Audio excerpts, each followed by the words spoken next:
ஆற்றுக்கால் பகவதியம்மன் பொங்கல் திருவிழா. மகாவிஷ்ணுவின் அவதாரங்களில் ஒருவரான பரசுராமர் நிறுவிய 108 சிவாலயங்களும் 108 பகவதியம்மன் கோவில்களும் அமைந்துள்ள இடம்தான் இன்றைய கேரள தேசம்.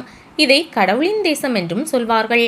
கேரளாவில் ஏராளமான அம்மன் கோவில்கள் இருந்தாலும் அந்த அம்மன்களுக்கு தனி பெயர் கிடையாது. கோவில்கள் அமைந்துள்ள இடத்தின் பெயருடன் பகவதி என்றே அழைக்கப்படுகிறார்கள். கேரளாவில் உள்ள ஒவ்வொரு பகவதி அம்மன் கோயில்களுக்கும் தனி சிறப்பு இருந்தாலும் திருவனந்தபுரம் அருகே ஆற்றுக்கால் என்னும் இடத்தில் உள்ள பகவதி அம்மன் கோவில் உலக புகழ் பெற்று விளங்குகிறது. இந்த ஆலயத்தில் ஆண்டுதோறும் நடைபெறும் பொங்கல் திருவிழா மிகவும் பிரசித்தி பெற்றதாகும். இந்த நிகழ்வில் லட்சக்கணக்கான பக்தர்கள், அதுவும் பெண் பக்தர்கள் மட்டுமே திரண்டு பொங்கல் வைத்து வழிபடுவது தனி சிறப்பாகும். சிலப்பதிகாரத்தின் நாயகியும் கற்புக்கரசியுமான கண்ணகியின் அவதாரம்தான் ஆற்றுக்கால் பகவதியம்மன் என்று கூறப்படுகிறது. தன் கணவன் கள்வன் இல்லை என்பதை நிரூபித்த கண்ணகி மதுரையை தீக்கிரையாக்கினாள்.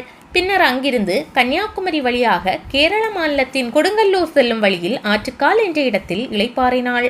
அதன் நினைவாகவே ஆற்றுக்கால் பகவதியம்மன் கோவில் அமைக்கப்பட்டதாக கூறப்படுகிறது. பராசக்தியின் தீவிர பக்தர் கிள்ளி என்ற ஆற்றில் நீராடிக் கொண்டிருந்தார். அப்போது அங்கு தெய்வீக அம்சம் பொருந்திய ஒரு சிறுமி வந்தாள்.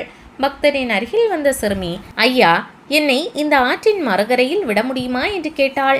ஆனால் அந்த சிறுமியை விட்டு பிரிய மனமில்லாத பக்தர் அவளை தன் வீட்டிற்கு அழைத்து விருந்தளிக்க எண்ணினார். இதை சிறுமியிடம் சொல்ல நினைக்கும் போது அந்த சிறுமி மறைந்து போனாள். இதனால் வியப்படைந்த பக்தர் வந்தது அம்மன் தான் என்பதை உறுதி செய்தார்.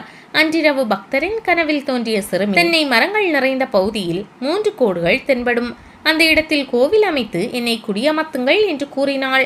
அதன்படி அந்த இடத்தில் ஒரு சிறிய கோவிலை கட்டி அம்மனை பிரதிஷ்டை செய்து வழிபட்டார். அந்த கோவிலே நாளடைவில் ஆற்றுக்கால் பகவதியம்மன் கோவிலாக எழுச்சியடைந்தது என்கிறது மற்றொரு கோவில் வரலாறு. இந்த ஆலயம் முழுவதும் செம்பு தகட்டால் வேயப்பட்டுள்ளது. கோவில் ஸ்ரீ சக்கரத்தை ஆதிசங்கரர் பிரதிஷ்டை செய்திருக்கிறார். கோவில் தூண்கள் மற்றும் சுவரில் மகிஷாசுரமர்த்தினி, காளி, ராஜராஜேஸ்வரி, சிவபார்வதி ஆகியோரின் சிற்பங்கள் இடம்பெற்றுள்ளன. கோபுரத்தின் ஒரு பகுதியில் கண்ணகியின் வரலாற்று சிற்பங்கள் வடிவமைக்கப்பட்டுள்ளன.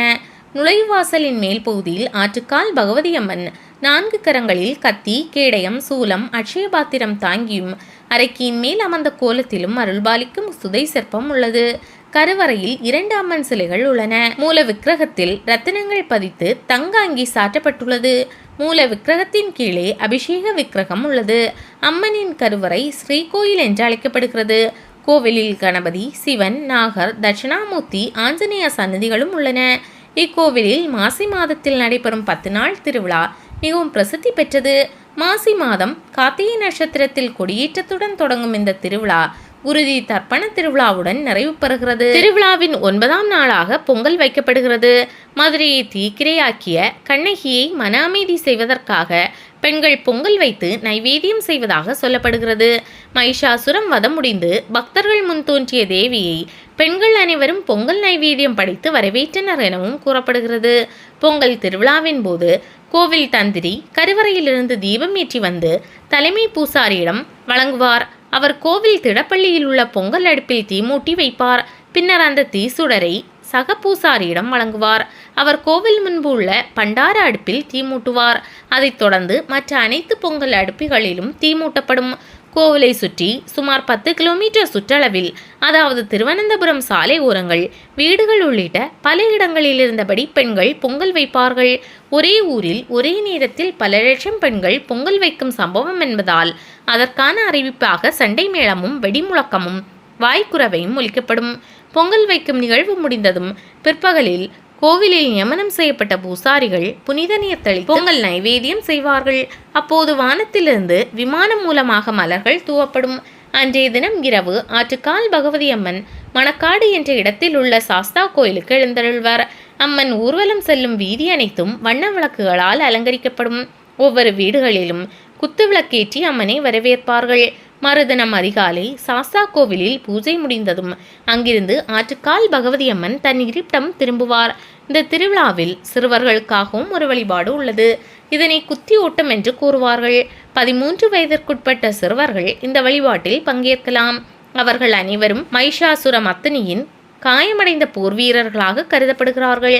இந்த வழிபாட்டை செய்யும் சிறுவர்கள் மாசி திருவிழா தொடங்கிய 3ஆம் நாள் தலைமை பூசாரியிடம் பிரசாதம் பெற்று கோவிலின் தனி இடத்தில் 7 நாட்கள் தங்கி விரதம் கடைபிடிப்பார்கள். தினமும் நீராடி ஈர உடையுடன் 7 நாட்களில் அம்மனின் 1008 திருநாமங்களை சொல்ல வேண்டும். பொங்கல் வைக்கும் நாளன்று சிறுவர்களின் விலா எலும்புகளின் கீழ்ப்பகுதியில் முருகனுக்கு அலகு குத்துவது போல் உலோக கம்பியால் குத்துவார்கள். பொங்கல் வைத்து முடிந்ததும் இந்த சிறுவர்கள் ஊர்வலமாக யானை மீது எழுந்தருளும் அம்மன் முன்பாக அணிவகுத்து செல்வார்கள். மறுநாள் காலையில் சிறுவர்களின் உடலில் குத்தப்பட்ட கம்பிகள் அகற்றப்பட்டு விரதம் நிறைவு பெறும். இவ்வாறு செய்வதால் சிறுவர்களின் எதிர்காலம் சிறப்பாக அமையும் என்பது நம்பிக்கை. இந்த ஆண்டு திருவிழா பிப்ரவரி 23ஆம் தேதி தொடங்கி மார்ச் 4ஆம் தேதி வரை நடைபெறுகிறது. விழாவின் முக்கிய நிகழ்ச்சியான பொங்கல் வைக்கும் நிகழ்வு மார்ச் 3ஆம் தேதி செவ்வாய்க்கிழமை நடைபெறுகிறது. கோவில் தினமும் காலை 4:30 மணி முதல் பகல் 1 மணி வரையும், மாலை 5 மணி முதல் இரவு 9:30 மணி வரையும் திறந்திருக்கும். திருவனந்தபுரம் கிழக்கு கோட்டை பஸ் நிலையத்திலிருந்து சுமார் 2 கிலோமீட்டர் தொலைவில் ஆற்றுக்கால் பகவதி அம்மன் கோவில் உள்ளது. கின்னஸ் சாதனை படைத்த பொங்கல் நிகழ்ச்சி. இங்கு நடைபெறும் பொங்கல் நிகழ்ச்சி கின்னஸ் புத்தகத்திலும் இடம்பெற்றுள்ளது.